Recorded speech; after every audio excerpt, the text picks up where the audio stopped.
আলাইকুম, সবাই কেমন আছেন? আলহামদুলিল্লাহ ভালো আছি। এই তো আজকে হচ্ছে লইট্টা শুটকি ভুনা করব। তো চলেন সেটা কিভাবে ভুনা করি আপনাদের সাথে সেই রেসিপিটা শেয়ার করি। তো আমি হচ্ছে সুন্দর করে শুটকিগুলোকে ছোট ছোট করে কেটে তারপরে হচ্ছে একটু তেলে দিচ্ছি। তেলে হচ্ছে আমি কিছুক্ষণ গরম পানিতে ভিজিয়ে রাখবো। ভিজিয়ে হচ্ছে তারপরে আমি শুটকিটা রান্না করে নিব।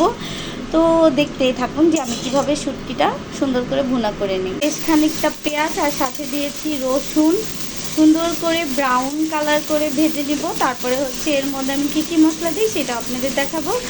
আর এখানে হচ্ছে আমি শুটকিটা একটু ছেঁচে নিচ্ছি, কারণ শুটকিটা একটু শক্ত, তাই এখানে ব্রাউন কালার করে হচ্ছে পেঁয়াজটাকে সুন্দর করে ভেজে নিলাম। এখন হচ্ছে আমি এর মধ্যে আদা রসুনের পেস্ট দিয়ে দিলাম, আর হচ্ছে সাথে দিয়ে দিব হলুদ। তো দিয়ে হচ্ছে মশলাটা আমি এখানে সুন্দর করে কষিয়ে নেব। আর আমি কোনো শুকনো মরিচের গুঁড়ো দিব না, এখানে আমি আস্ত শুকনো মরিচ সুন্দর করে ছোট ছোট করে কেটে তেলের সাথে ভেজে নিয়েছি। তো দেখতে থাক। তো সুন্দর করে হচ্ছে মশলাটা কষিয়ে নিলাম, দেখতেই পাচ্ছেন। এখন হচ্ছে আমি এই তো শুটকিগুলো দিয়ে দিব। তো এই যে সুন্দর করে হচ্ছে দিয়ে নিলাম। এখন হচ্ছে এখানে পানি দিব না, যেহেতু মশলাটা সুন্দর করে পানি দিয়ে কষিয়ে নিয়েছি। এখন হচ্ছে আমি এই তেলটার মধ্যে হচ্ছে শুটকিটা সুন্দর করে কিছুক্ষণ সময় একদম ভাজা ভাজা করে সুন্দর করে কষিয়ে নিব। তারপরে হচ্ছে আমি এটাতে পানি অ্যাড করব। আর আমি কিন্তু রান্নাটা হচ্ছে কাঁচামরিচ দিয়ে করছি, যার কারণে কালারটা একটু কম এসেছে, কারণ লাল মরিচ দিলে একটু কালারটা বেশি হয়।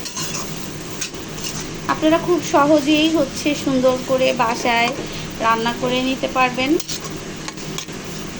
এই তো সুন্দর করে মিশিয়ে নিলাম। এখন হচ্ছে আমি এটাকে একটু ভাজা ভাজা করব, তারপরে এর মধ্যে হচ্ছে আমি পানি দিয়ে দেব।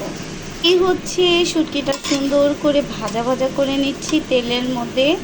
তো এখন হচ্ছে আমি এখানে অল্প পরিমাণে পানি অ্যাড করে দিব। অনেকে কি করেন, শুটকিটা ভালোভাবে তেলের মধ্যে বা মশলার মধ্যে ভাজা ভাজা করে নেন না, যার কারণে হচ্ছে একটা স্মেল আসে। তো আপনারা যদি বেশিক্ষণ সময় যদি শুটকিটা সুন্দর করে হচ্ছে এই তেলের মধ্যে বা মশলার মধ্যে একটু ভাজা ভাজা করে নেন, তাহলে আর স্মেলটা আসবে না। আর যেহেতু এটা আগে অনেক সুন্দর করে ভেজে নেওয়া হয়েছে, তারপরে হচ্ছে একটু সিদ্ধ করে নিয়েছি গরম পানি দিয়ে, যার কারণে আমি হচ্ছে এখানে বেশি পানি দিব না, অল্প পানি দিয়ে হচ্ছে এটাকে একটু রান্না করে নেব।